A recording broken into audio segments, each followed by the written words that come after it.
When we start to work on Melodie by Robert Schumann, it's helpful to think of it in terms of the phrases, and we can simplify those phrases to give us an understanding of where they're going, because there's a pull in each phrase that helps us to shape it a little bit. So for example, in the first phrase in the right hand,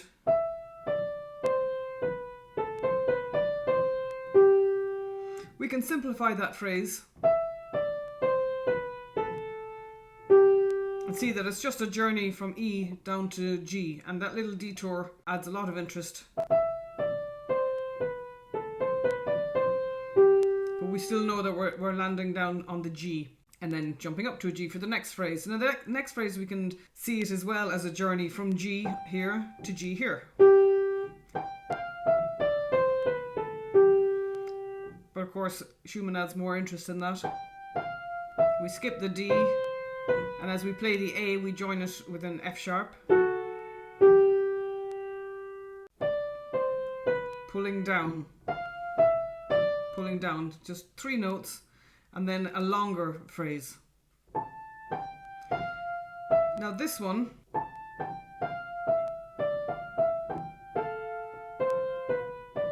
feels to pull into the next phrase where it begins here. We can simplify this one a little bit too, just to understand it better. And leading us back to that E. But again, of course, it's more interesting than that.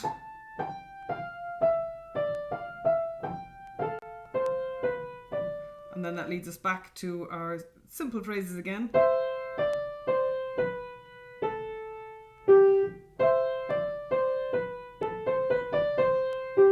And then back to something that sounds more like a cadence and ending.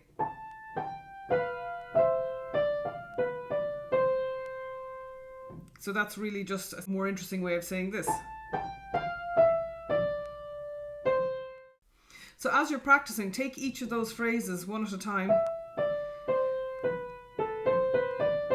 and play slowly until you're really certain of it. And there's a number of tricky ones there, for example, where you need to change your fingering. So we land, for example, on our A and F here with our 1 and 4, and we immediately need to swap that 4 out for our 5th. So we can hold that note, and our 2nd can then land on the C while we're keeping that F down. The same thing happens here in bar 11. We land with 1 and 3, and then we have to swap that 3 out for our 5th so that our 2nd and 4th are available to play C and E. So be sure to work on those very, very carefully in the right hand until they feel really very secure, because as soon as you start to add the left hand, you're going to feel like you're going back to the start. But it is good to have the muscle memory built into this hand before you add the left hand, because when you're practicing hands together, you're going to need to go very, very slowly to build the muscle memory into the performance of both hands together.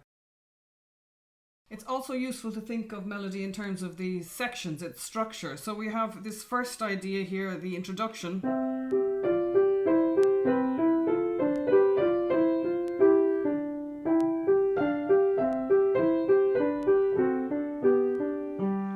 We can call that the A section, and that's repeated, so we play that twice. And then we have a B section, which is this bit.